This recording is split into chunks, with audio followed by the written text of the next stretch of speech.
നമസ്കാരം. നാളെ ശുഭമാണോ എന്നുള്ള പ്രതിദിന ജ്യോതിഷ പരമ്പരയിലേക്ക് എല്ലാ പ്രിയപ്പെട്ട ജ്യോതിഷ വിശ്വാസികളെയും വളരെ സ്നേഹത്തോടെ സ്വാഗതം ചെയ്യുകയാണ്. ഈ അധ്യായത്തിൽ കൂടി പ്രിയപ്പെട്ടവരുമായിട്ട് പങ്കുവയ്ക്കുന്ന വിഷയം 2025 ജനുവരി മാസം 11-ാം തീയതി ശനിയാഴ്ച ദിവസത്തെ ജ്യോതിഷപരമായ പ്രത്യേകതകളാണ്. ശനിയാഴ്ച ദിവസം മലയാള തീയതിയിൽ പറഞ്ഞാൽ 1200-ാം ആണ്ട് ധനുമാസം 27-ാം തീയതിയാണ്. ഇന്ത്യൻ തീയതിയിൽ പറഞ്ഞാൽ പൗഷമാസം 21-ാം തീയതി. സൂര്യോദയ സമയം ശനിയാഴ്ച രാവിലെ 6:44 അസ്തമയ സമയം ശനിയാഴ്ച വൈകുന്നേരം 6:15.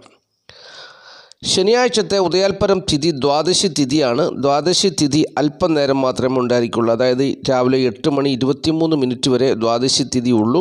പിന്നീട് ത്രയോദശി തിഥിയാണ് ആരംഭിക്കുക. ത്രയോദശി തിഥി ശനിയാഴ്ച രാവിലെ 8:23 ആരംഭിക്കുന്നുണ്ട്. ഈ ത്രയോദശി തിഥി അടുത്ത ദിവസം ഞായറാഴ്ച പുലർച്ചെ 6:35 വരെ ഉണ്ട്. ത്രയോദശി തിഥിക്കാണ് ഒരു വ്രതമെടുക്കുന്നത്. ഏത് വ്രതമാണെന്ന് പ്രിയപ്പെട്ടവർക്ക് അറിയാമെന്ന് ഞാൻ വിചാരിക്കുന്നു. പ്രദോഷവ്രതം. അപ്പോൾ പ്രദോഷവ്രതം എടുക്കുന്നവർക്ക് ഈ ശനിയാഴ്ച ദിവസം പ്രദോഷവ്രതം എടുക്കാം. ഏകാദശി വ്രതം എടുക്കാം. വൈകുണ്ഠ ഏകാദശിയൊക്കെയാണ്. ഞാൻ അതിനെക്കുറിച്ചൊന്നും പ്രത്യേകിച്ച് വിവരിച്ച് പറയുന്നില്ല, കാരണം നക്ഷത്രഫലവും ഈ വീഡിയോയും അപ്പോൾ ഇതൊക്കെ അതിനെക്കുറിച്ചൊക്കെ വിവരിച്ച് പറഞ്ഞാൽ ഒരുപാട് സമയം പോവും. അപ്പോൾ ഏകാദശി കഴിഞ്ഞു വൈകുണ്ഠ ഏകാദശി, അത് ആന്ധ്രാപ്രദേശിലെ തിരുപ്പതി ക്ഷേത്രത്തിലെ വലിയൊരു ആഘോഷമാണ്. അന്നത്തെ ദിവസം ദർശനം നടത്താൻ പോകുന്നവരുടെ തിക്കും തിരക്കും കാരണം അവിടെ മരണം വരെ ഉണ്ടായെന്നൊക്കെ വാർത്ത കണ്ടു. അപ്പോൾ ആന്ധ്രാപ്രദേശിലൊക്കെ അത് ഭയങ്കര ഒരു ചടങ്ങാണ്. നമ്മുടെ കേരളത്തിൽ വൈകുണ്ഠ ഏകാദശിക്ക് അത്ര വലിയ പ്രചാരമുണ്ടെന്ന് എനിക്ക് തോന്നുന്നില്ല. ഗുരുവായൂർ ഏകാദശി ആയിട്ടാണ് നമ്മളെല്ലാവരും അതിനെ ആഘോഷിക്കുന്നത് അല്ലെങ്കിൽ ആചരിക്കുന്നത്. അപ്പോൾ പ്രദോഷവ്രതം എടുക്കണമെങ്കിൽ ശനിയാഴ്ച ദിവസം പ്രദോഷവ്രതം എടുക്കാം. പ്രദോഷ സന്ധ്യാവ്രതമാണ് എടുക്കുന്നതെങ്കിൽ പ്രദോഷ സന്ധ്യാവ്രതം ശനിയാഴ്ച വൈകുന്നേരം 5 മണി മുതൽ 7:30 വരെയുള്ള സമയത്ത് എടുക്കാം. അതൊക്കെ ഓരോരുത്തരുടെ സാഹചര്യം പോലെയും ഒക്കെ ചെയ്യാവുന്നതാണ്. എങ്കിലും വ്രതം എടുക്കേണ്ട ദിവസങ്ങളൊക്കെ ഞാൻ ഓർപ്പിച്ച് തന്നതേ ഉള്ളൂ. അപ്പോൾ ശനിയാഴ്ച ദിവസത്തെ ഉദയാൽപരം നക്ഷത്രം. ശനിയാഴ്ച ദിവസത്തെ ഉദയാൽപരം നക്ഷത്രം എന്ന് പറഞ്ഞാൽ രോഹിണി നക്ഷത്രമാണ്. രോഹിണി നക്ഷത്രം ആരംഭിക്കുന്ന സമയം വെള്ളിയാഴ്ച ഉച്ചകഴിഞ്ഞ് 1:47 രോഹിണി നക്ഷത്രം അവസാനിക്കുന്നത് ശനിയാഴ്ച ഉച്ചയ്ക്ക് 12:31. രോഹിണി നക്ഷത്ര പ്രകാരമുള്ള സർവൈശ്വര്യ പൂജ ചെയ്യുന്നത് ശനിയാഴ്ച രാവിലെയാണ്. അപ്പോൾ വെള്ളിയാഴ്ച ഉച്ചകഴിഞ്ഞ് 1:47 രോഹിണി നക്ഷത്രം ആരംഭിച്ച് ശനിയാഴ്ച ഉച്ചയ്ക്ക് 12:31 രോഹിണി നക്ഷത്രം അവസാനിക്കും. ശനിയാഴ്ച ഉച്ചയ്ക്ക് 12:31 മുതൽ മകേര നക്ഷത്രം ആരംഭിക്കുകയാണ്. അപ്പോൾ ഒരു ദിവസം 2 നക്ഷത്രം വരും. അപ്പോൾ നമ്മൾ ഇനി ചിന്തിക്കുന്ന വിഷയം,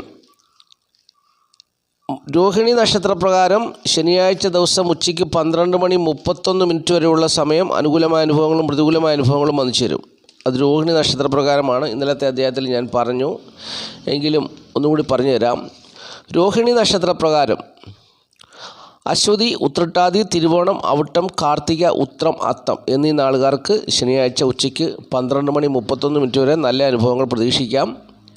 രോഹിണി നക്ഷത്രപ്രകാരം പ്രതികൂലമായ അനുഭവങ്ങൾ വന്നു ചേരുന്ന നാളുകാർ പുരുട്ടാതി, രേവതി, ഭരണി, ചോതി, വിശാഖം എന്നീ നാളുകാരാണെന്നുള്ളതും അറിഞ്ഞുകൊള്ളുക. ബാക്കി നാളുകാർക്ക് സുഖദുഃഖ സമ്മിശ്രമായ അനുഭവങ്ങളായിരിക്കും.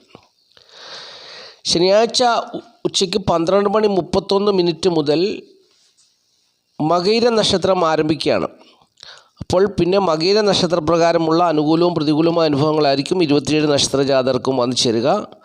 അപ്പോൾ ഏതൊക്കെ നാളുകാർക്കാണ് ഏറ്റവും കൂടുതൽ അനുഭവം, നല്ല മെച്ചപ്പെട്ട അനുഭവങ്ങൾ വന്നു ചേരുക, മകയിര നക്ഷത്രപ്രകാരം അനുകൂലമായ അനുഭവങ്ങൾ വന്നു ചേരുക എന്നുള്ളത് പറയാൻ പോകുന്നു. അവിട്ടം, ചതയം, രേവതി, ഭരണി, അത്തം, ചിത്തിര, രോഹിണി ഇത്രയും നാളുകാർക്ക് മകയിര നക്ഷത്രപ്രകാരം ശനിയാഴ്ച ഉച്ചയ്ക്ക് 12:31 മുതൽ നല്ല അനുഭവങ്ങൾ അവരുടെ ജീവിതത്തിൽ പ്രതീക്ഷിക്കാം. മകയിര നക്ഷത്രപ്രകാരം പ്രതികൂലമായ അനുഭവങ്ങൾ വന്നു ചേരുവാൻ സാധ്യതയുള്ള നാളുകാർ ചോതി, കാർത്തിക, അശ്വതി, ഉത്രട്ടാതി ഈ നാളുകാർക്ക് പ്രതികൂലമായ അനുഭവങ്ങൾ വന്നു ചേരുമെന്നുള്ളത് മനസ്സിലാക്കുക. ബാക്കിയുള്ള നാളുകാർക്ക് സുഖദുഃഖ സമ്മിശ്രമായ സാധാരണ ജീവിതാനുഭവമായിരിക്കുമെന്നുള്ളതും അറിഞ്ഞിരിക്കുക. ഇനിയും ശനിയാഴ്ച ശുഭസമയം ചെയ്യാൻ വേണ്ടി ശുഭസമയം പറഞ്ഞുതരാം. ശനിയാഴ്ച രാവിലെ 8 മണി 14 മിനിറ്റ് മുതൽ 9 മണി 44 മിനിറ്റ് വരെയുള്ള സമയം ശുഭസമയമാണ്. പിന്നീട് 11 മണി 14 മിനിറ്റ് മുതൽ 12 മണി 44 മിനിറ്റ് വരെയുള്ള സമയവും ശുഭസമയമാണ്. ഉച്ച കഴിഞ്ഞ് 2 മണി 14 മിനിറ്റ് മുതൽ 5 മണി 14 മിനിറ്റ് വരെയുള്ള സമയവും ശുഭസമയമാണ്. അപ്പോൾ ഈ സമയം നോക്കി പ്രധാനപ്പെട്ടതായ കാര്യങ്ങളൊക്കെ ചെയ്തെടുക്കൂ, ജീവിത വിജയം നേടൂ. ഇനി ഈ അധ്യായത്തിൽ പതിവ് പോലെ പറയുന്ന കാര്യം സംഖ്യാശാസ്ത്രമാണ്. സംഖ്യാശാസ്ത്രം പറയുന്നത് ഇംഗ്ലീഷ് മാസത്തീയതി വെച്ചാണല്ലോ. തീയതി 11 അതിനെ ഒറ്റസംഖ്യയാക്കുമ്പോൾ 2 വരും. ഏതൊരു മാസത്തെയും 2, 11, 20, 29 എന്നീ തീയതികളിൽ ജനിച്ചവരുടെ ജന്മസംഖ്യ അല്ലെങ്കിൽ ഈ തീയതികളൊക്കെ ഒറ്റസംഖ്യയാക്കുമ്പോൾ 2 വരും. അപ്രകാരമുള്ളവർക്ക് പ്രതികൂലമായൊരു ദിവസമാണ്. പച്ച വെള്ള നിറങ്ങളുള്ള വസ്ത്രങ്ങൾ ധരിക്കുക. അതുപോലെ തന്നെ പേരിൽ ഇംഗ്ലീഷ് അക്ഷരമാലയിലെ BKR എന്നീ അക്ഷരങ്ങളുള്ളവർ പച്ച വെള്ള നിറങ്ങളിലുള്ള വസ്ത്രങ്ങൾ ധരിച്ചാൽ അവരുടെ ജീവിതത്തിൽ ഉത്തമമായ ഫലങ്ങൾ വന്നു ചേരുന്നതാണ്. പ്രതികൂലങ്ങളൊക്കെ മാറി അനുകൂലമായ അനുഭവങ്ങളൊക്കെ പ്രതീക്ഷിക്കാമെന്നാണ് സംഖ്യാജ്യോതിഷം പറയുന്നത്. ആദ്യമായിട്ട് ഈ ചാനൽ കാണുന്ന പ്രിയപ്പെട്ടവർ ഈ ചാനൽ ഒന്ന് സബ്സ്ക്രൈബ് ചെയ്യുക, ലൈക്ക് ചെയ്യുക, ഷെയർ ചെയ്യുക, കമൻറ്റ് ചെയ്യുക. തുടർച്ചയായിട്ട് എല്ലാ വീഡിയോ കാണുവാൻ ശ്രമിക്കണം. ജീവിത പുരോഗതിക്ക് ആവശ്യമായിട്ടുള്ള അറിവുകളാണ്, ജ്യോതിഷപരമായിട്ടുള്ള അറിവുകളാണ്. ജ്യോതിഷത്തിൽ വിശ്വസിക്കുന്നവർ മുടങ്ങാതെ ഈ വീഡിയോ കാണണമേ എന്ന് ഞാൻ ഓർപ്പിക്കുന്നു. അതുപോലെ തന്നെ ഇഷ്ടപ്പെട്ട ലൈക്ക് ചെയ്യുക, ഷെയർ ചെയ്യുക, കമൻറ്റ് ചെയ്യുക. തുടർച്ചയായിട്ട് കാണുവാൻ ശ്രമിക്കുക, സബ്സ്ക്രൈബ് ചെയ്യുക. ഓക്കെ, മഹാദേവൻ്റെ അനുഗ്രഹം തീർച്ചയായിട്ടും പ്രിയപ്പെട്ടവർ വന്നു ചേരും. ഇനി ഈ അധ്യായത്തിൽ നമ്മൾ അവസാനമായിട്ട് പറയാൻ പോകുന്ന ഒരു കാര്യമുണ്ട്. ശനിയാഴ്ച ദിവസം നക്ഷത്രപ്രകാരം ശനിയാഴ്ച 2 നക്ഷത്രമുണ്ട്, രോഹിണിയുണ്ട്, മകരമുണ്ട്. ഈ 2 നക്ഷത്രപ്രകാരം ധനം വന്നു ചേരുന്ന നാളുകാരെക്കുറിച്ചാണ്. അപ്പോൾ ശനിയാഴ്ച ഉച്ചയ്ക്ക് 12 മണി 31 മിനിറ്റ് വരെ രോഹിണി നക്ഷത്രമാണ് സ്വാധീനിക്കുന്നത്. രോഹിണി നക്ഷത്രപ്രകാരം ധനം വന്നു ചേരുവാൻ സാധ്യതയുള്ള നാളുകാരെക്കുറിച്ചാണ് ആദ്യം പറയുന്നത്. അപ്പോൾ രോഹിണി നക്ഷത്രപ്രകാരം ധനം വന്നു ചേരുവാൻ സാധ്യതയുള്ള നാളുകാർ രോഹിണി നക്ഷത്രപ്രകാരം ധനം വന്നു ചേരുവാൻ സാധ്യതയുള്ള നാളുകാർ പുണർദം, മകം, അത്തം, വിശാഖം, മൂലം, തിരുവോണം, പൂരുട്ടാതി, അശ്വതി, രോഹിണി.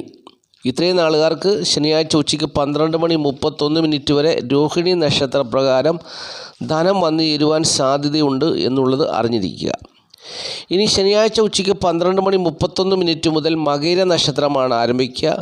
മകയിര നക്ഷത്രപ്രകാരം ധനം വന്നു ചേരുന്ന നാളുകാരെക്കുറിച്ച് പറഞ്ഞു തരാം.